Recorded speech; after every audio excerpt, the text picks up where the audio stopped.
Hello, so let's read the question first. The question says that a body A of mass m while falling vertically downwards under gravity breaks into two parts, a body B of mass m by 3 and body C of mass 2m by 3.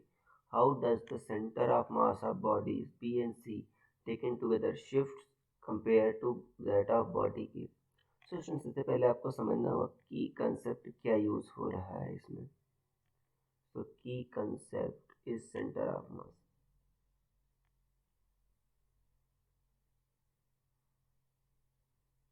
Centre of मास क्या होता है बच्चों? ऐसा point होता है जहाँ पर बच्चों मैं बॉडी का जो है इस सिस्टम का सारा मास मैं सेंटर्ड मान सकता हूँ.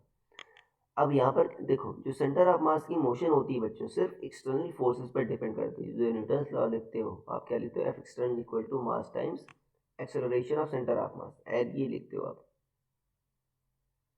Acceleration of centre of mass ये लिखते हो.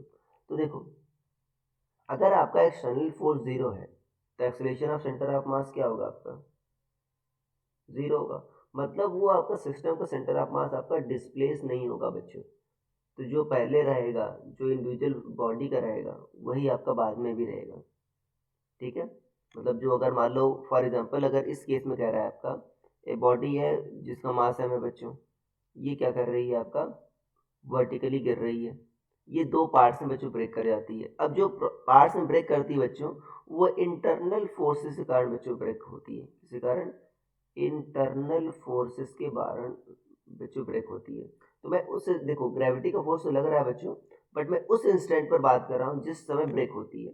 तो ब्रेक किसके कारण हुई? इंटरनल फोर्स के कारण ब्रेक हुई. मान लो ये बच्चों आपका पूरा कंबाइंड सिस्टम था, ये दो पार्ट्स में ब्रेक हो गई इसमें. तो जो दोनों का सिस्टम का सेंटर ऑफ मास होगा वो आपका इसी बॉडी पर ही, ठीक है ना, जो इसका सेंटर ऑफ मास था वही होगा. क्यों? कि ब्रेक किसके कारण हुई? ब्रेक हुई आपके इंटरनल फोर्सेस के कारण. तो आपका शिफ्ट नहीं होगा क्योंकि आपका जो एक्सटर्नल फोर्स कोई नहीं लग रहा. तो यहाँ पर ये कह रहा है how does the centre of mass of bodies B and C, ये B and C taken together shift compare to that of body A. ये बॉडी जो आपकी कंप्लीट बॉडी है उसको क्या कह रहे हैं? ए.